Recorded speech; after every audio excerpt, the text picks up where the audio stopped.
నమస్కారం. ఆయుష్మాన్ భవ కార్యక్రమానికి స్వాగతం, సుస్వాగతం. మనం ప్రతి ఎపిసోడ్లో హెల్త్ రిలేటెడ్ టాపిక్ గురించి మాట్లాడుకుంటున్నాం.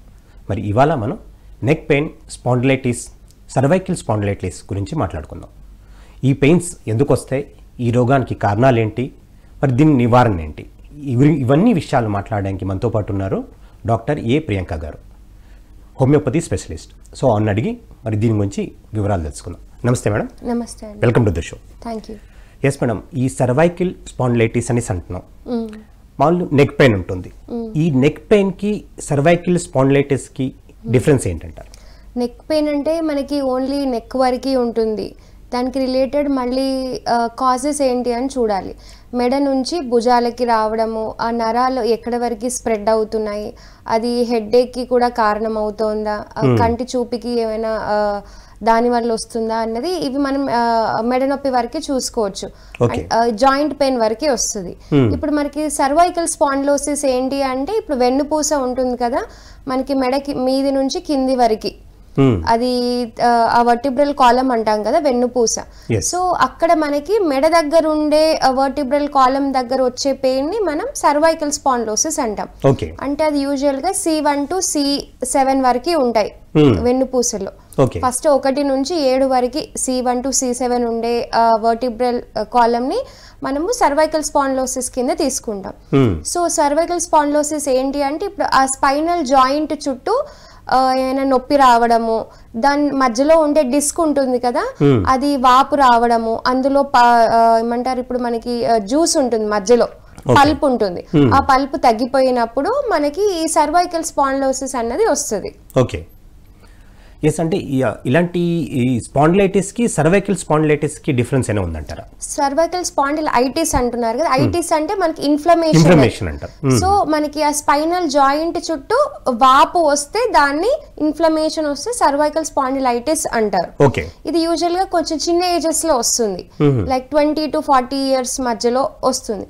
స్పాండిలోసిస్ అంటే అది డీజనరేటివ్ డిజీజ్ అంటారు. అంటే అక్కడ ఉన్న బోన్ తరిగిపోవడం వల్ల, అక్కడ ఉన్న కాల్షియం కానీ ఇవి మినరల్స్ అన్ని తగ్గిపోయినప్పుడు బొక్క అరుగుదల అయింది అంటారు కదా, దాన్ని సర్వైకల్ స్పాండిలోసిస్ అంటారు. సో ఇది ఏజ్ ఫ్యాక్టర్ అన్నమాట. సో 40 years దాటాక 50, 60 ఏజ్ పెరిగినా కొద్దీ ఇది వీళ్ళలో ఎక్కువ, ఎందుకంటే బోన్ తగ్గిపోతూ ఉంటుంది, వాళ్ళకి కాల్షియం అబ్జార్ప్షన్ తగ్గిపోతుంది, మినరల్స్ తగ్గిపోతాయి బాడీలో. సో ఇది ఏజ్ ఫ్యాక్టర్. ఏజ్ పెరిగినా కొద్దీ వీళ్ళకి సర్వైకల్ స్పాండిలోసిస్ వస్తుంది. ఐటిస్ అంటే చిన్న ఏజ్ లో వస్తుంది. సో ఇది మనం టెస్ట్ల ద్వారా తెలుసుకొని సిమ్టమ్స్ మీద చూసుకొని మనము డిఫరెన్స్ చూసుకోవాలి. ఓకే. అంటే ఈ సర్వైకల్ స్పాండిలోసిస్ కానీ సర్వైకల్ స్పాండిలైటిస్ కానీ ఈ రావడానికి అంటే ముఖ్య కారణాలు ఏంటంటారు? ముఖ్య కారణాలు వచ్చేసరికి ఇప్పుడు మెడ బాగానో నొప్పి రావడం కాబట్టి అక్కడ దెబ్బ తగలడము, కొందరికి అక్కడ యాక్సిడెంట్స్ అవి బోన్ కి ఇంజూరీ అవ్వడం, మెయిన్ కాజ్ ఇంజూరీ అంటారు, అంటే దెబ్బ తాకడం. కొందరికి ఇంకేమో వెయిట్ ఎక్కువగా ఉన్నా, ఇప్పుడు వెయిట్ ఎక్కువ ఉన్నారనుకోండి, ఆ వెయిట్ మొత్తం ఆ వర్టిబ్రల్ కాలం మీదే పడుతుంది.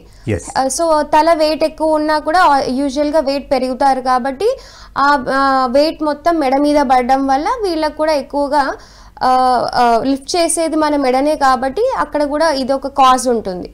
ఇంకోటి స్లీప్ పొజిషన్ సరిగ్గా లేకపోయినా, సరిగ్గా అటు ఇటు పడుకోవడము, స్ట్రైట్ గా పడుకోకపోవడం వల్ల కూడా ఆ బోన్ అటు ఇటు కొంచెం అదిరి స్ప్రెయిన్ అయ్యి కూడా మనకి మెడ నొప్పి సర్వైకల్ స్పాండిలైటిస్ అనేది ఈజీగా చూస్తారు. ఇంకొకటి వెయిట్ లిఫ్ట్ ఎక్కువగా చేయడం, ఎక్కువ బరువులు మనం లేపినా కూడా మనము ఆ చెయ్యి నుంచి మనం తీస్తాం కదా, ఆ చెయ్యికి వచ్చే నరాలని మన మెడ నుంచే వచ్చేవి. అంటే ఎస్పెషల్లీ జిమ్స్ లో వాటిలో లిఫ్టింగ్ అది చేస్తుంటారు, అంటే ఇంట్లో కూడా ఏదైనా లిఫ్ట్ చేయొచ్చు. హెవీ బరువులు తీసే వాళ్ళకి, ఎత్తే వాళ్ళకి వీళ్ళలో మనం ఎక్కువ చూస్తాం.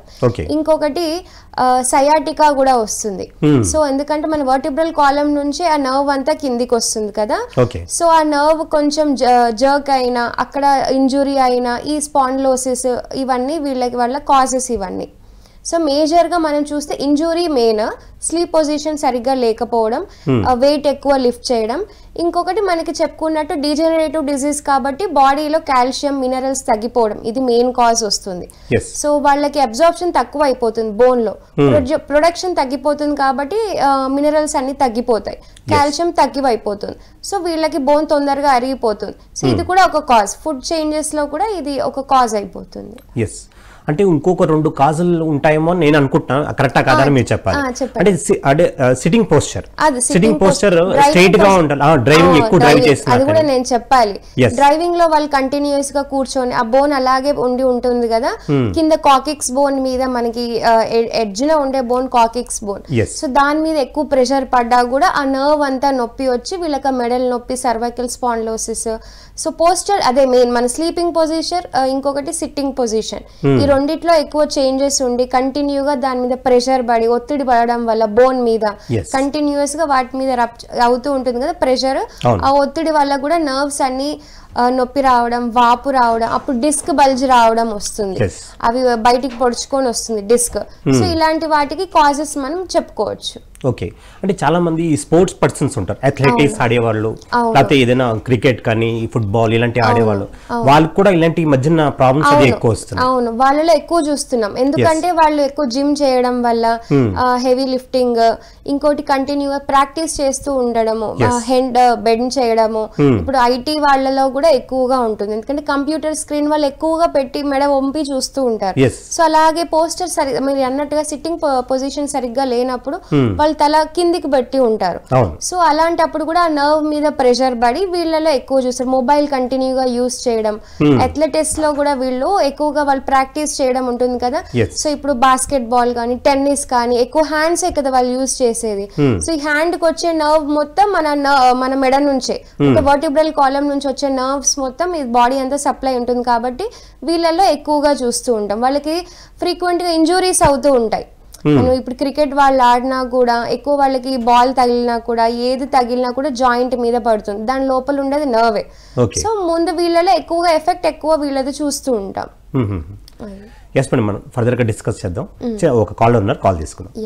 నమస్తే అండి, ఆయుష్మాన్ భవ కార్యక్రమానికి స్వాగతం. కొంచెం గట్టిగా మాట్లాడాలి. మీ పేరేంటి, ఎక్కడి నుంచి కాల్ చేస్తున్నారు? బి వెంకటేశ్వరరావు అండి, రామచంద్రపురం నుంచి మాట్లాడుతున్నాను. ఓకే, మీ యొక్క టీవీ వాల్యూమ్ కొంచెం తగ్గించి మాట్లాడండి. ఇది టీవీ కాదు సార్, ఫోన్ మాట్లాడుతున్నా. ఓకే, మీ సమస్య ఏంటో అడగండి. కంటి చూపు గురించి, మా వయసు 63 సంవత్సరాలు. ఓకే, అయితే లైట్ గా క్యాటరాక్ట్ స్టార్ట్ అయింది.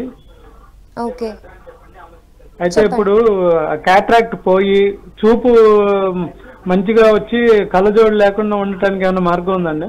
ఇప్పుడు మీరు ఏజ్ ఫ్యాక్టర్ కాబట్టి క్యాటరాక్ట్ అనేది ప్రతి ఒక్కరిలో వస్తుంది. 50 క్రాస్ అయింది అంటే మా చూపులో మసక బారడము, విజన్ కూడా తగ్గిపోవడము, ఈ మైగ్రేన్, హెడ్ఏక్ ఇవన్నీ వస్తాయి. సో మనకి హోమియోపతి మందుల వారే ఏంటంటే ముందు దాన్ని, మీ ఏజ్ ఇప్పుడు ఎంత ఉంటుంది అన్నారు? 63 అండి. 63 కాబట్టి మనం దాన్ని ఇప్పుడే ఆపరేషన్ లేకుండా దాన్ని ఆపడానికి ఉంటుంది. అంటే మీకున్న సిమ్టమ్స్, ఇప్పుడు హెడ్ఏక్ కానీ అలాంటి సిమ్టమ్స్ ఉన్నాయంటున్నారు కదా, వాటిని తగ్గించుకొని క్యాటరాక్ట్ అనేది కొన్ని ఇయర్స్ తర్వాత అది ఖచ్చితంగా చేయాల్సి వస్తుంది. 63 ఇయర్స్ కాబట్టి అది లేయర్ అనేది ఎక్కువగా థిక్గా ఫామ్ అవుతుంది. అది ఖచ్చితంగా మనం ఇప్పుడు కాకపోయినా తర్వాత చేయొచ్చు. కానీ అంత ఎమర్జెన్సీ కాకుండా ఉండాలి అనుకుంటే మనం హోమియోపతి మందుల ద్వారా ఏంటి అంటే ఆ విజన్ని సరిగ్గా చేయడము, హెడ్ఏక్ కానీ ఇలాంటివి ఏమైనా సిమ్టమ్స్ ఉంటే వాటిని తగ్గించుకొని ఆపరేషన్ని తర్వాత ఎక్స్టెండ్ చేసుకోవడానికి మనం హోమియో మందుల ద్వారా చక్కటి రిజల్ట్ అనేది మనం చూడొచ్చు.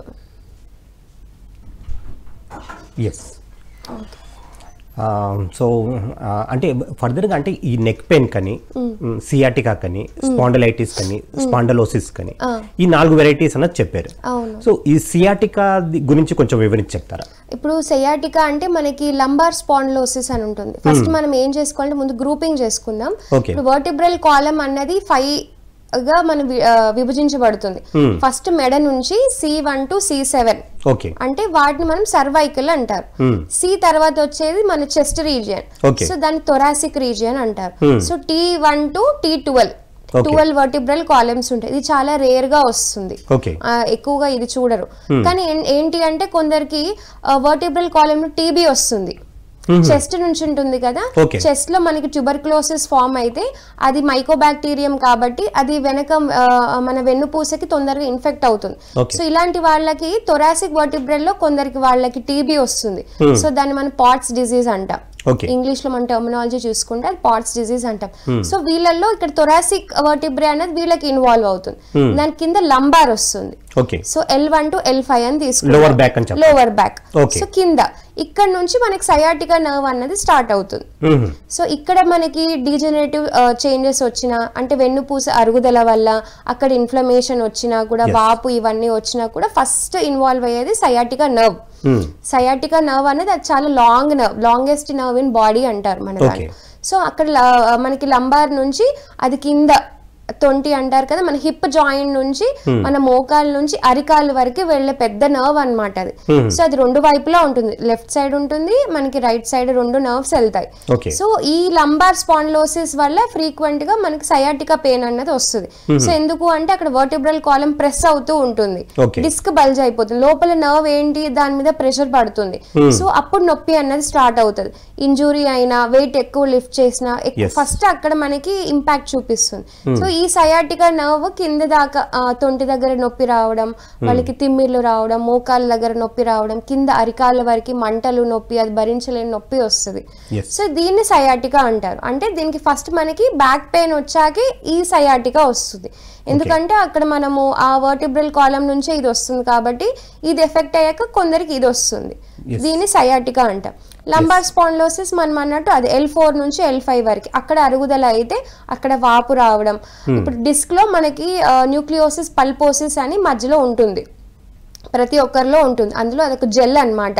ఇప్పుడు గుజ్జు అరిగిపోతుంది అని అంటారు కదా. సో ఆ డిస్క్ మధ్యలో ఆ పల్ప్ అన్నది ఉంటుంది. అది అరిగినప్పుడు వీళ్ళకి లంబార్ స్పాండిలోసిస్ అన్నది వస్తుంది. ఈ గుజ్జు అరగకుండా మన మెడిసిన్స్ ద్వారా దాన్ని తగ్గించుకోవడానికి ఉంటుంది.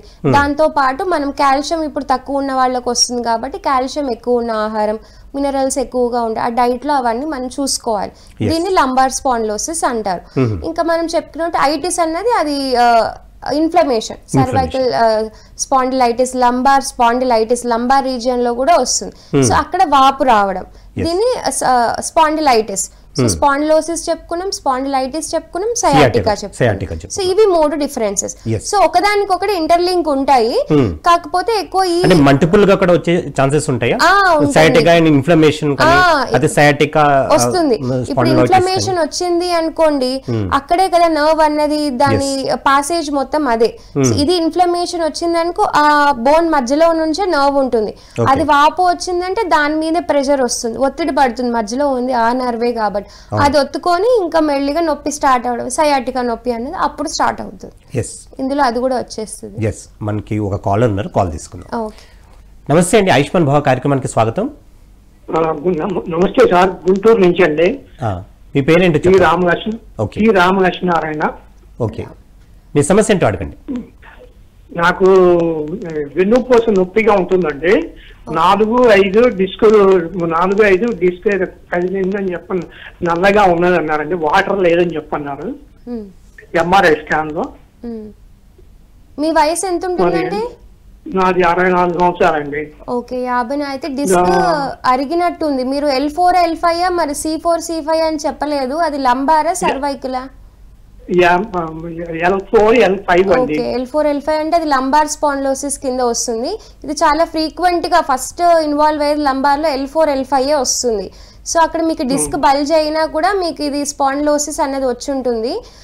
దీన్ని మనము మీ ఏజ్ ఫ్యాక్టర్ గా చూసుకుంటే 53 years కాబట్టి మీకు ముందు డైట్ చేంజెస్ చెప్తాం. ఎక్కువగా పాల పదార్థాలు, కాల్షియం ఉండడము, డి విటమిన్ కి ఎక్కువ ఎక్స్పోజ్ అవ్వడం, దీంతో పాటు కొంచెం ఎక్సర్సైజెస్ కూడా చేయాలి. ఓన్లీ నర్వ్ మీద ప్రెషర్ పడుతుంది కాబట్టి మీకు కొంచెం అక్కడ ఉన్న మజిల్స్ కి వచ్చే మూమెంట్ కూడా వచ్చేటట్టు మీరు ఫిజికల్ యాక్టివిటీ చేస్తూ, మీరు హోమియోపతి మందులు వాడినట్టయితే ఇంకా దేని వల్ల వస్తుంది, కాజ్ ఏంటి, దీంతో పాటు మీకు ఇంకేమైనా హెల్త్ సమస్యలు ఉన్నాయా, వీటన్నిటికీ చూసుకొని బెస్ట్ హోమియో మెడిసిన్స్ తీసుకుంటే మీకు తొందరగా రిలీఫ్ అన్నది వస్తుంది.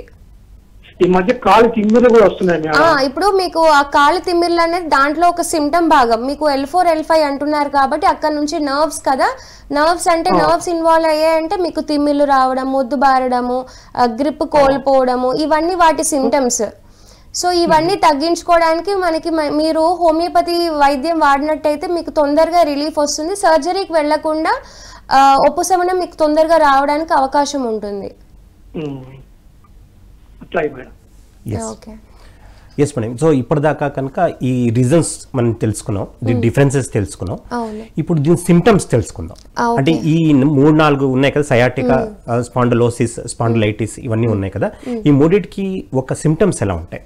సిమ్టమ్స్ ఏంటంటే ఇప్పుడు మెడ నొప్పి, ఇప్పుడు మనకి ఫస్ట్ వచ్చేది మెడ నొప్పి. మెడ నుంచి భుజాల నొప్పి ఉంటుంది కొందరికి. సో మెడ నుంచి మనకి హెడ్ కనెక్ట్ ఉంటుంది, కొందరికి ఆ హెడ్ కనెక్ట్ ఉండడం వల్ల హెడ్ ఏక్ వస్తుంది, కళ్ళు తిరగడం ఉంటుంది, మైగ్రేన్ వస్తుంది, వామిటింగ్ సెన్సేషన్స్ లాగా. ఆ నర్వ్స్ అన్ని మనకి బ్రెయిన్ కి సప్లై అవ్వడం ఇదంతా ఉంటుంది కాబట్టి ఆ నర్వ్స్ ఇన్వాల్వ్ అవుతే అవి కూడా వస్తాయి కొందరు. సో అప్పుడు చేతులకు వచ్చే నర్వ్స్ చూసుకుంటే చేతులు తిమ్మిర్లు రావడం, మొద్దు బారినట్టుగా ఉండడం, చేతులు గ్రిప్ ఉండదు, లూజ్ అయిపోవడము, స్పర్శ తగ్గిపోవడము, ఇంకా కొందరికి పటపట శబ్దాలు వస్తుంటాయి, మెడ ఎక్కువగా డీజనరేట్ అయిపోతే దానికి రెపిటేషన్స్ అంటారు, కొందరికి అవి రావడము, తిమ్మిర్లు, మొద్దుబారి, ఇవన్నీ వాటి సిమ్టమ్స్. ఇంకా ఎక్కువ దీంట్లో స్టేజెస్ కూడా మనం చెప్పుకోవాలి. దాని తర్వాత సర్వైకల్ స్పాండిలోసిస్ లో ఈ సిమ్టమ్స్ లో మళ్ళీ స్టేజెస్ కూడా ఉంటాయి. అందులో వచ్చినప్పుడు ఆ సిమ్టమ్స్ అన్ని మారిపోతాయి. సో చూపు తగ్గడం, కళ్ళ ముందు మసక బారడము, ఈ నర్వ్స్ ఇన్వాల్వ్మెంట్ ఉంటుంది కాబట్టి ఈ సిమ్టమ్స్ అన్నవి ఎక్కువగా చూస్తాం. తిమ్మిర్లు, మొద్దు బారినట్టుగా చేతులు ఉండడము, మసక రావడం, కళ్ళు, తలనొప్పి, మైగ్రేన్, చూపులు, ఇవన్నీ సిమ్టమ్స్ కింద చూసుకుంటాం మనం. స్టిఫ్నెస్, మూమెంట్ రాదు. ఇప్పుడు మెడ కదా ఇన్వాల్వ్ అయ్యేది, ఆ మూమెంట్ రావడం, తగ్గిపోవడము, నరాలన్నీ గుంజడం, మజిల్స్ అనేవి క్రాంప్స్ రావడము, స్ప్రెయిన్, ఇదంతా అవ్వడం ఇందులో సిమ్టమ్స్ గా తీసుకుంటాం మనం. ఇవి అంటే ఎస్పెషల్లీ ప్రెగ్నెంట్ లేడీస్ కి ఈ సియాటికా పెయిన్ ఎక్కువ వస్తుందని అంటారు, అది ఎంతవరకు కరెక్ట్ అంటారు? అంటే అందరికీ రాదు, కొందరికి వచ్చే అవకాశం ఉంటుంది. ఎందుకు అంటే ఇప్పుడు బేబీ వెయిట్ పొట్టలో ఉంటుంది కాబట్టి ఆ వెయిట్ మొత్తం మనకి వెనక వెన్నుపూస మీదే పడుతుంది. అందరికి పడుతుందని కాదు, కొందరిలో వస్తుంది. ఆ బేబీ వెయిట్ మన ముందు ఉంది కాబట్టి ఆ ప్రెషర్ మొత్తం బ్యాక్ వెన్నుపూస మీద కొందరికి పడుతుంది. అప్పుడు వీళ్ళకి అక్కడ నేను చెప్పినట్టు ఈ నర్వ్ కొంచెం దాని మీద స్ప్రెయిన్ అయినా, దాని మీద ఒత్తిడి పడినా వాళ్ళకి ఈజీగా తొందరగా సయాటికా పెయిన్ అనేది వస్తుంది. సో వాళ్ళు ఏం చేయాలి అంటే వాళ్ళకి మంచి మెడికేషన్స్ తీసుకోవాలి, కొంచెం ఫిజికల్ యాక్టివిటీ అన్నది మస్ట్ ఉండాలి. దీంతో పాటు కొంచెం ఆహారంలో చేంజెస్ చేస్తూ మెడిసిన్స్ తీసుకున్నట్టయితే వాళ్ళకి తొందరగా రిలీఫ్ వస్తుంది. ఇప్పటిదాకా 3-4 వెరైటీస్ ఉన్నాయని చెప్పుకున్నాం. ఇది కాకుండా ఇంకా వేరే వెరైటీస్ ఏమైనా ఉన్నాయా అంటే ఇలాంటి నెక్ పెయిన్స్ వాటిల్లో ఈ సెగ్మెంట్ లో? దీంతో పాటు మనం యాంకైలోసిస్ స్పాండిలోసిస్ అని అంటారు. ఇది ఆటో ఇమ్యూన్ డిసీజ్ అన్నమాట. యాంకైలోసిస్ స్పాండిలోసిస్ అందరూ కొందరు బ్యాక్ పెయిన్ అనేసరికి వాళ్ళు ఇది కన్ఫర్మ్ చేసుకుంటారు, సర్వైకల్ అయి ఉండొచ్చు, లంబార్ అని. సో ఇది యాంకైలోసిస్ స్పాండిలోసిస్ కూడా ఇందులో ఒక టైప్ ఉంటుంది. సో ఇది మనం ఎలా డిఫరెన్షియేట్ చేసుకోవాలి అంటే ఇది వచ్చేది జెనెటిక్ గా వచ్చేది, చాలా మందికి తెలియదు. సిమ్టమ్స్ అన్ని సేమ్ ఉంటాయి, సేమ్ స్టిఫ్నెస్ రావడము, మూమెంట్ తగ్గిపోవడం, తిమ్మిర్లు, ఇవన్నీ సేమ్ ఉంటుంది. కానీ దీంట్లో మనం ఒక టెస్ట్ ద్వారా దీన్ని డిఫరెన్షియేట్ చేసుకోవచ్చు. ఇది యూజువల్ గా HLB27 అనే జీన్ డిఫెక్ట్ ఉంటే వీళ్ళలో యాంకైలోసిస్ స్పాండిలోసిస్ అని చూస్తాం. అది మనము బ్లడ్ టెస్ట్తో చూసుకుంటే డిఫరెన్స్ చూసుకోవచ్చు. ఇది ఒక్కటి ఆటో ఇమ్యూన్ స్పాండిలోసిస్ అవుతుంది. మిగతా మనం చూసుకున్న స్పాండిలైటిస్ కానీ సయాటికా ఇవన్నీ ఏజ్ ఫ్యాక్టర్లో చూసుకోవడం, వాళ్ళు చేసే వర్క్ మీద, ఇలాంటి వాటితో మనం ఉంటుంది. కానీ ఇది ఒక్కటి మాత్రం ఇది జెనెటిక్గా వచ్చేది ఆటో ఇమ్యూన్ డిసీజ్. అది ఈ జీన్ టెస్ట్ చేయించుకుంటే ఇది డిఫరెన్షియేట్ చేయించవచ్చు మనము. దీంట్లో కూడా సిమ్టమ్స్ అదే ఉంటుంది, మెడల నొప్పి, బ్యాక్ పెయిన్ రావడం. కానీ వీళ్ళకి మూమెంట్స్ అనేది చాలా స్టిఫ్ ఉంటుంది, మూమెంట్ అసలు ఉండదు, స్టిఫ్నెస్ అంటారు. దీన్ని బ్యాంబూ స్పైన్ అని అంటారు. ఇప్పుడు బ్యాంబూ స్టిక్ అంటాం కదా, అంత గట్టిగా అయిపోతుంది బ్యాక్ పెయిన్ మొత్తం, మూమెంట్ అనేది తగ్గిపోతుంది. సో ఇది మనం అందులో ఒక డిఫరెన్షియేట్ చూసుకుంటే ఇది స్పాండిలోసిసా లేదంటే యాంకైలోసిస్ స్పాండిలోసిసా అనేది మనం డిఫరెంట్ చూసుకోవచ్చు. అది ఇందులో కూడా ఇది ఒక వెరైటీ వస్తుంది. ఓకే, ఒక కాలర్ ఉన్నారు, కాల్ తీసుకున్నాం. నమస్తే అండి, ఆయుష్మాన్ భవ కార్యక్రమానికి స్వాగతం. హలో. ఎస్ మేడం, కొంచెం గట్టిగా మాట్లాడండి. మీ పేరేంటి, ఎక్కడి నుంచి కాల్ చేస్తున్నారు? చెప్పండి చెప్పండి, మీ సమస్య ఏంటో చెప్పండి. సార్ మాకు ఇట్లా నడుము నొప్పి బాగుంది సార్ సైడ్. ఓకే. మళ్ళీ మిర్చిల నొప్పి ఇట్లా అంటే హెల్త్ అప్పుడప్పుడు కొంచెం ఇట్లా ఉంటుందండి హెల్త్. మీ వయసు ఎంత అండి? నా వయసు 50 ఉంటుంది. ఎంత? 50. 50. ఓకే. అంటే ఈ నొప్పులు ఎంతకాలం నుంచి వస్తుంది మీకు? అంటే ఇప్పుడు 2 సంవత్సరాలు అయిపోయింది. 2 సంవత్సరాలు. అదే మీ సమస్య విన్నారు డాక్టర్ గారు, ఆవిడ చెప్తారు. మేడం మీరు 50 years అంటున్నారు, బ్యాక్ పెయిన్ ఉంది, ఇంకా మెడల నొప్పులు అంటున్నారు. అంటే మీరు కొంచెం దాని మీద ఒత్తిడి పడినట్టు వల్ల వచ్చింది అనిపిస్తుంది. మీరు ఇంట్లో వర్క్ని కొంచెం తగ్గించుకోవడం, కాస్త రెస్ట్ తీసుకుంటూ వర్క్ చేసుకుంటూ మీరు దాన్ని బ్యాలెన్స్ చేసుకుంటూ డైట్లో కూడా చేంజెస్ చేస్తూ అప్పటికీ తగ్గలేదు అంటే మీరు హోమియోపతి వైద్యాన్ని అప్రోచ్ అవుతే మంచి రిజల్ట్ అన్నది ఉంటుంది.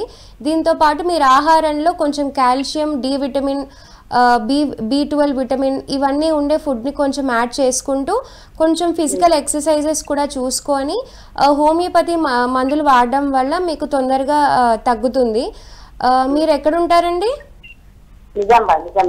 నిజామాబాద్ అంటున్నారు కదా. మన క్లినిక్ వచ్చేసి హైదరాబాద్లో ఉంటుందండి. శ్రీవీణ హోమియో కేర్ అని చిక్కడపల్లిలో ఉంటుంది. మీకు వీలన్నట్టయితే ఒకసారి క్లినిక్ వచ్చి చూయించుకోండి. మీకు కాజ్ ఏంటి, దేని వల్ల వస్తుంది, ఇంట్లో వర్క్ వల్ల వస్తుందా, ఇంకా ఇది కాకుండా ఏమైనా హెల్త్ రిలేటెడ్ ఇష్యూస్ వల్ల వస్తుందా, అవి చూసి మనం ట్రీట్మెంట్ ఇస్తే మీకు తొందరగా రిలీఫ్ అన్నది వస్తుంది. ఎస్ మేడం, ఏ ప్రియాంక గారిది ఫోన్ నంబర్ స్క్రీన్ పైన స్క్రోల్ అవుతుంది. సో అది నోట్ చేసుకుని ఆవిడకి కాల్ చేసి అపాయింట్మెంట్ ఫిక్స్ చేసుకోవచ్చు. Okay sir. Yes madam. So అంటే ఫర్దర్గా మనం ఇప్పుడు ముందుకెళ్తే అంటే ఎలాంటి ఈ ఫుడ్ డైట్ అన్నది మనం తీసుకోవాలంటారు? అంటే ఇలాంటివి వచ్చినప్పుడు అది రాకుండా ఉండడానికి మనం ఏం చేస్తే బాగుంటుంది అంటారు? ముందు prevention is better than cure అంటారు కదా. సో ప్రివెన్షన్ అన్నది ఇప్పుడు మనము ఇది యూజువల్ గా ఏజ్ ఫ్యాక్టర్ అయ్యింది కాబట్టి కొందరిలో చిన్న వయసులో కూడా వస్తుంది. ఎందుకు ఎక్కువ దాని మీద స్ట్రెస్ రావడం వల్ల. సో ఎక్కువ ఐటీ ఇంజనీర్స్ కానీ సాఫ్ట్వేర్ ఎంప్లాయీస్ కంటిన్యూస్గా బెండ్ చేయడం వల్ల సో వీళ్ళు ఎక్కువగా అలా బెండ్ చేయకుండా వాళ్ళు కూర్చునే పొజిషన్ని కాస్త మార్చుకుంటూ కంటిన్యూస్గా వర్క్ కాకుండా కొంచెం దాంట్లో బ్రేక్ తీసుకొని కొంచెం ఎక్సర్సైజ్ కానీ నెక్ ఎక్సర్సైజెస్ కానీ మూమెంట్ చేసుకుంటూ వాటిని కంటిన్యూగా ఆ నరాల మీద ఒత్తిడి పడకుండా చిన్న చిన్న మజిల్ నెక్ ఎక్సర్సైజెస్ చేసుకుంటూ వాటి తీసుకునే ఆహారంలో కూడా కొన్ని చేంజెస్ చేయాలి. ఎలాంటివంటే ఇప్పుడు అది యూజువల్గా కాల్షియం తక్కువ ఉంటే బోన్ అనేది తరిగిపోతుంది కాబట్టి డి విటమిన్ ఎక్కువగా ఉన్నది, కాల్షియం ఎక్కువగా ఉన్నవి. ఇప్పుడు కాల్షియం అంటే మనకు వచ్చేసరికి పాల పదార్థాలు మిల్క్ లో ఎక్కువగా ఉంటుంది. కొంచెం సన్ ఎక్స్పోజర్ కూడా ఉండాలి. డి విటమిన్ మనకి సింథసిస్ అవ్వాలి అంటే ఎండ కూడా అవసరం. ఎండకి కొంచెం ప్రతిరోజు ఉదయం మార్నింగ్ కొంచెం సన్కి ఎక్స్పోజ్ అవ్వడం అది అలవాటు చేసుకోవాలి. జంక్ ఫుడ్స్ అవన్నీ కూడా అవాయిడ్ చేయాలి, అవన్నీ తక్కువ చేయాలి. అది ఎలాగో అది ఖచ్చితంగా చేయాలి. దీంతో పాటు ఎలాంటి ఫుడ్ తీసుకుంటే దాని మీద ఇప్పుడు మనకి గుజ్జు అరగకుండా ఉన్నది చూసుకోవాలి. కాబట్టి గుజ్జు అరగకుండా ఉండాలి అంటే మనకి కొల్లాజన్ ఉన్న ఫుడ్ తీసుకోవాలి. ఎలాంటి ఫుడ్స్ తీసుకోవాలని చూద్దాం. ఇప్పుడు ఒక కాల్ ఉన్నారు, కాల్ తీసుకో. ఓకే అండి. నమస్తే అండి, ఆయుష్మాన్ భవ కార్యక్రమానికి స్వాగతం. హలో హలో, చెప్పండి మేడం, మీరు ఎక్కడి నుంచి కాల్ చేస్తున్నారు, మీ పేరేంటి? మా పేరండి భవానీ అండి. ఓకే భవానీ గారు చెప్పండి, ఎక్కడి నుంచి చేస్తున్నారు? నందిగామ. ఓకే చెప్పండి మేడం, మీ సమస్య ఏంటో అడగండి. మెడజవు కాడ నొప్పి వస్తుందండి. నడుము దగ్గర నొప్పి వస్తుందా? మెడ అండి, మెడ దగ్గర అది బాగా నొప్పి అను ఒక్కో రోజు ఉంటుంది, ఒక్కో రోజు ఉండట్లేదండి. మీరు ఏం చేస్తూ ఉంటారు? వాటలు అండి. హోటల్ ఉంటుంది. ఓకే, మెడ దగ్గరే నొప్పి ఉంటుందా? చేతులకి భుజాలు నొప్పి, తిమ్మిర్లు రావడం ఇలాంటి సిమ్టమ్స్ కూడా ఏమైనా కనిపిస్తున్నాయా? తిమ్మిర్లు లేవు కానండి, కొద్దిగా నొప్పులు పడుతున్నాయండి, చేతులు భుజాలు నొప్పులు వస్తున్నాయి. సో అది ఇప్పుడిప్పుడే మీకు పెయిన్ అనేది స్టార్ట్ అవుతున్నట్టుంది. మీ వయసు ఎంత? నా వయసు 38 అండి. 38 అంటే చాలా చిన్న వయసులో మీకు ఇప్పుడు అది పని ఒత్తిడి వల్ల వస్తుంది. ఇది స్పాండిలోసిస్ కింద రాదు మీకు. ఎక్కువగా ఆ వెన్నుపూస మీద ప్రెషర్ పడడం వల్ల మీకు ఈ నొప్పి అన్నది వస్తుంది. దీనికి మనము ఏం చేయొచ్చు అంటే దీనికి కాస్త రెస్ట్ ఇవ్వాలి. ఆ జాయింట్స్ మీద ఎక్కువ ప్రెషర్ పడడం వల్ల ఆ నరాలన్నీ నొప్పి రావడము, ఇన్ఫ్లమేషన్ రావడం, ఆ మజిల్స్ అన్ని నొప్పి వస్తుంది. కొంచెం మీరు రెస్ట్ తీసుకుంటూ పని అన్నది మీ హోటల్లో చేసుకుంటూ డైట్లో కూడా కొంచెం మీరు చేంజెస్ అన్నది ఖచ్చితంగా చేయాలి. మీకు ఆ పనికి తగ్గట్టుగా ఫుడ్ తీసుకుంటూ దానికి తగ్గట్టు కొంచెం ఎక్సర్సైజులు చేసుకుంటూ దీంతో పాటు మీకు వీలైనట్టయితే హోమియోపతి వైద్యాన్ని తీసుకున్నట్టయితే తొందరగా తగ్గుతుంది. తర్వాత ఎస్పెషల్లీ అంటే ఇందాక ఫుడ్స్ గురించి మాట్లాడుతున్నాం, ఏవే ఫుడ్స్ తీసుకోవాలనేసి అది చెప్పండి. కొల్లాజన్ ఉన్న ఫుడ్ ఎక్కువ తీసుకోవాలి. సో డిస్క్ లో మనకి పల్ప్ అన్నది ఉంటుంది, అనగా జెల్ అన్నది ఉంటుంది. ఆ జెల్ లో కొల్లాజన్ ఉండే ఫుడ్ అది ఎక్కువగా సింథసిస్ చేస్తుంది. సో కొల్లాజన్ ఉన్న ఫుడ్ తీసుకోవాల్సి వస్తే మనము నట్స్, ఇంకోటి కాల్షియం కూడా తీసుకోవాలి. దీంతో పాటు హోల్ గ్రెయిన్స్ అంటారు కదా, గ్రెయిన్స్ అంటే ఇప్పుడు పల్సెస్, గ్రెయిన్స్ అంటే చిరుధాన్యాలు, ఇవి ఎక్కువగా తీసుకుంటే దీంట్లో కొల్లాజన్ అన్నది ఎక్కువగా ఉంటుంది. దీంతో పాటు మళ్ళీ ఆకుకూరలు ఎక్కువ తీసుకోవడం, ఫ్రూట్స్ కూడా ఎక్కువ తీసుకోవడం, డి విటమిన్, ఏ విటమిన్ ఉన్నవి తీసుకోవాలి. దీంట్లో మన ఫ్రూట్స్ తీసుకుంటే బెర్రీస్ అంటారు, ఇందులో కొల్లాజన్ ఎక్కువగా ఉంటుంది. ఇప్పుడు ఈ సీజన్ గా తీసుకుంటే నేరేడు పళ్ళు, బెర్రీస్ అంటాం కదా, స్ట్రాబెర్రీస్, ఈ బెర్రీస్ లో ఉన్న దాంట్లో ఎక్కువ కొల్లాజన్ అన్నది ఎక్కువ ఉంటుంది. ఇవి ఎక్కువగా సీజనల్ ఫ్రూట్స్ లో ఇందులో యాడ్ చేసుకుంటే కొల్లాజన్ అన్నది ఎక్కువగా ప్రొడ్యూస్ అవుతుంది.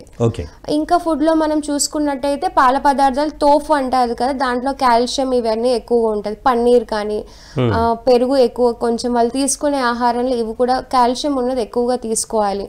ఆకుకూరలు, ఇంకా నట్స్ లో వచ్చేసరికి మనకి వాల్నట్స్ లో ఎక్కువగా ఉంటుంది. ఈ నట్స్ మీరు వాళ్ళు తీసుకునే ఆహారంలో ఇవి ఖచ్చితంగా ఇవి ఖర్జూరంలో ఉంటుంది కాల్షియం, మినరల్స్ ఇవన్నీ ఎక్కువగా ఉంటాయి. బి విటమిన్ కూడా వీళ్ళు ఎక్కువగా ఉండాలి. B12 ఉన్నది ఎక్కువగా తీసుకోవాలి, ఎందుకంటే వీళ్ళకి నరాల సమస్య వచ్చేది ముందు వీటి వల్లనే. కాబట్టి B12 తక్కువ అయితే ఈ నరాల మీద ఫస్ట్ ఇంపాక్ట్ వస్తుంది. B12 ఉన్న ఫుడ్ ఎక్కువగా తీసుకోవాలి, అంటే ఆకుకూరలు, పళ్ళు, పాలు, దీంతో పాటు నట్స్ కూడా యాడ్ చేసుకుంటే ఆకుకూరలలో ఎక్కువగా ఉంటుంది. మెంతం కానీ పాలకూరలో కానీ దీంట్లో B12 ఎక్కువగా ఉంటుంది. ఫ్రూట్స్కి వచ్చేసరికి మనం పపాయాలో, అనార్లో, ఈ డ్రై ఫ్రూట్స్లో వచ్చేసరికి ఈ వాల్నట్స్లో చిన్న చిన్న నట్స్ కూడా ఉంటాయి కదా. ఇప్పుడు పొద్దుతిరుగుడు నట్స్ అంటారు కదా, సన్ఫ్లవర్ సీడ్స్ కానీ, పిస్తా కానీ, ఇందులో ఎక్కువగా మనము ఈ B12 ఉన్నది, ఇది ఎక్కువ తీసుకోవడం వల్ల కొంచెం నరాలలో కొంచెం స్ట్రెంగ్త్ అన్నది వస్తుంది. ఈ ఫుడ్ లో కూడా మనం చేంజెస్ చేసుకుంటూ కొంచెం చిన్న చిన్నగా నెక్ మజిల్స్ మూమెంట్ ఉండేటట్టుగా ఎక్సర్సైజెస్ చేసుకుంటూ స్లీపింగ్ పొజిషన్ లో కూడా మనము ఎలా పడుకుంటున్నారు అనేది చూసుకోవాలి.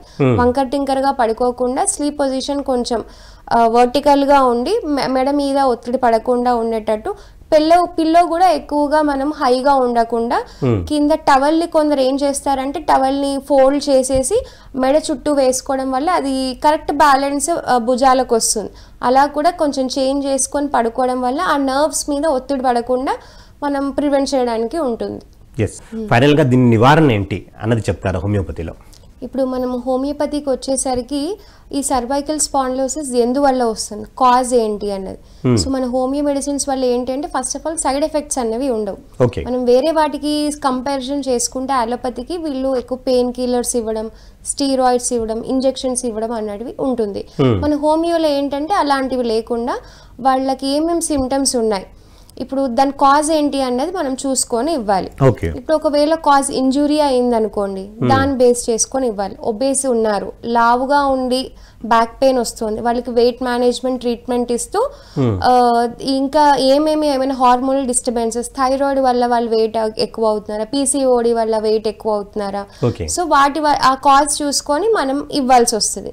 సో కాజ్ ఏంటి, సిమ్టమ్స్ ఏమున్నాయి, కొందరికి ఓన్లీ చేతులకి తిమ్మిళ్ళు రావడం, బ్యాక్ పెయిన్ ఉంటుంది, వాళ్ళకి వేరే మెడిసిన్స్ ఇవ్వాలి.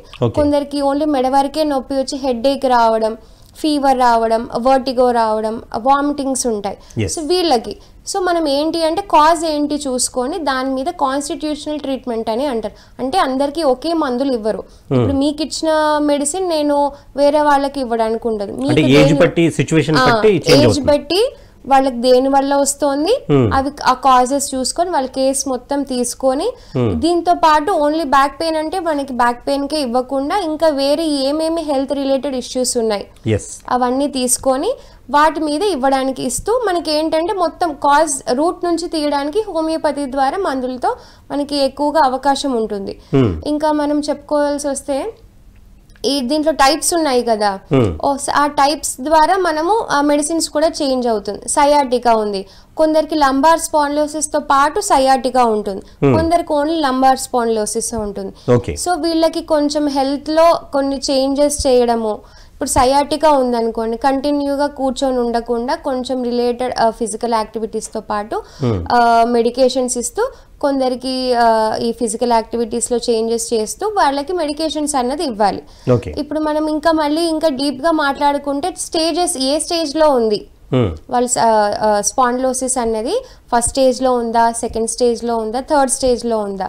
ఫస్ట్ స్టేజ్ లో వేరే మందులు వస్తాయి, సెకండ్ స్టేజ్ లో వేరే ఉంటాయి, థర్డ్ స్టేజ్ లో వేరే ఉంటాయి. ఇందులో ఎక్కడ అవ్వట్లేదంటే వాళ్ళకి అప్పుడు మనం సర్జరీ అనేది రికమెండ్ చేస్తాం. సో ఫస్ట్ 2 స్టేజెస్ వరకు ఉన్నట్టయితే మనము హోమియోపతి మందుల ద్వారా చక్కటి పరిష్కారం ఉంటుంది. వాళ్ళకి కంప్లీట్ గా క్యూర్ అయిపోయి మళ్ళీ రికరెన్స్ అనేది రాకుండా ఉంటుంది. సో హోమియోపతి మందుల ద్వారా ఏమవుతుందంటే వాళ్ళ ఇమ్యూనిటీ అనేది బూస్ట్ అవుతుంది. సో ఏంటి కొందరికి ఫ్రీక్వెంట్ గా వచ్చే బ్యాక్ పెయిన్ ని మనం తగ్గించవచ్చు. ఎవ్రీ మంత్ కొందరికి ఎవ్రీ వీక్ నొప్పి రావడం జరుగుతుంది, దాన్ని మనం తగ్గించవచ్చు. సో ఎవ్రీ మంత్ 4 times వచ్చేది దాన్ని 2 times చేయొచ్చు.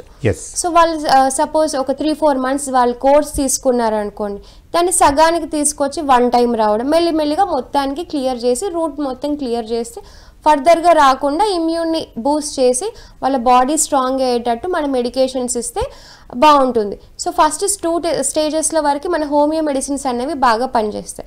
ఫస్ట్ స్టేజ్లో వచ్చేసరికి మనకు ఓన్లీ మెడల నొప్పి, భుజాల నొప్పి వరకే అంతవరకే ఉంటుంది. అప్పుడే స్టార్టింగ్ స్టేజ్ వాళ్ళు గ్రహించి తొందరగా మెడికేషన్స్ తీసుకున్నట్టయితే సెకండ్ స్టేజ్కి వెళ్లకుండా ఎక్కువగా డీజనరేట్ అవ్వకుండా డైట్లో చేంజెస్ చేస్తూ చెప్తే ఫస్ట్ స్టేజ్లో మనం వాటిని క్లియర్ చేసుకోవచ్చు. సెకండ్ స్టేజ్ వచ్చేసరికి నర్వ్స్ ఇన్వాల్వ్మెంట్ అయిపోతాయి. సో వాళ్ళకి చేతులు తిమ్మిరి రావడం, చేతుల్లో పట్టుదల కోల్పోవడము, ఇంకేంటారు తిమ్మిర్లు, ఇవి నంబనెస్ అంటారు కదా, స్పర్శ కోల్పోవడము, చేతులన్నీ గుంజడము, వేళ్ళన్నీ నొప్పులు, మంటలు, ఇవన్నీ సెకండ్ స్టేజ్ లో వస్తుంది. దీంతో పాటు ఇప్పుడు లంబార్ స్పాండిలోసిస్ కింద బాగానే ఇన్వాల్వ్ అయితే అవి కాళ్ళకు వచ్చే నర్వ్స్ కాబట్టి అప్పుడు వాళ్ళకి యూరిన్ కంట్రోల్ ఉండకపోవడము, బ్లాడర్ కంట్రోల్ ఉండదు, యూరిన్ ఇన్కాంటినెన్స్ రావడము, మోషన్ కంట్రోల్ ఉండకపోవడం, ఆ నర్వ్స్ అన్ని అక్కడికే కిందికి వెళ్ళిపోతాయి కాబట్టి అవి వచ్చాయి అనుకోండి వాటికి సెకండ్ స్టేజ్ ఉంటుంది. ఇంకా థర్డ్ స్టేజ్ అంటే ఇది ఇంకా చాలా గ్రేడ్ ఎక్కువగా. సో వాళ్ళ నడకలో చేంజ్ రావడం, తూలుతూ నడవడం, గేట్ ఇంప్రాపర్ గా ఉండడం, దీంతో పాటు ఇంకా ఏమంటారు కాళ్ళు చేతులు ఎక్కువగా పని చేయకపోవడం, మొద్దుబారినట్టుగా ఉండడం, మెల్లిమెల్లిగా పారాలిసిస్ అటాక్ అవ్వడం, ఇవన్నీ 3rd 4th స్టేజ్ లో వస్తాయి. అక్కడ వరకు వెళ్లకుండా మనం హోమియో మెడిసిన్స్ ముందుగానే గ్రహించి చూస్తే సర్జరీకి వెళ్లకుండా కంప్లీట్ క్యూర్ అన్నది ఉంటుంది, ఇమ్యూన్ కూడా స్ట్రాంగ్ అవుతుంది. ఇలా మనం హోమియోపతి ట్రీట్మెంట్ తో మనం చూసుకోవచ్చు. అంటే సర్జరీ స్టేజ్ అంటే సర్జరీ మీరు చేస్తారా లేకపోతే జనరల్ గా వేరే వాళ్ళు? హోమియోపతిలో సర్జరీ అన్నది ఉండదు. మేము చెప్తాము ఈ స్టేజ్ లో ఉంది, మీ స్టేజ్ దాటిపోయి వచ్చారు అనుకోండి, మన మెడిసిన్స్ తో మనం ఇవ్వడానికి ట్రై చేస్తాము.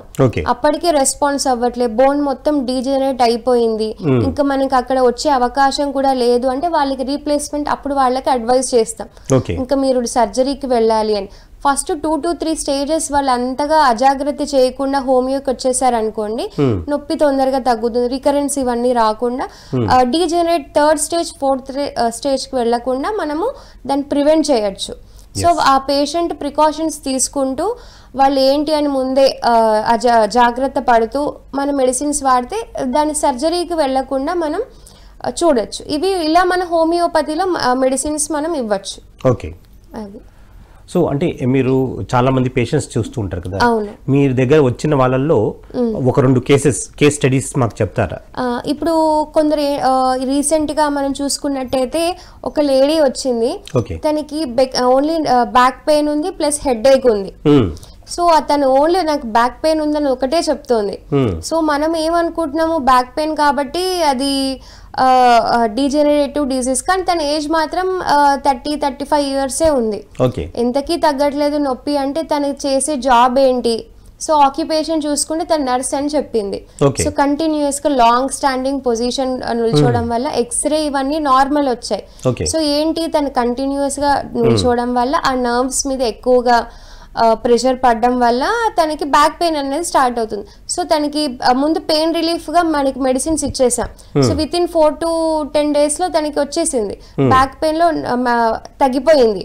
కాకపోతే ఇంకా ఫర్దర్ గా ఈ హెడ్ ఏక్ అన్నది ఇలాంటి ఇష్యూస్ ఉన్నాయి కదా, వాటికి ఇంకొక 3-4 months ట్రీట్మెంట్ తీసుకుంటుంది. 50 to 60% మనకి ముందుగా చూపించుకుంటే ఏంటంటే సిమ్టమ్స్ అనేవి తొందరగా తగ్గిపోతాయి.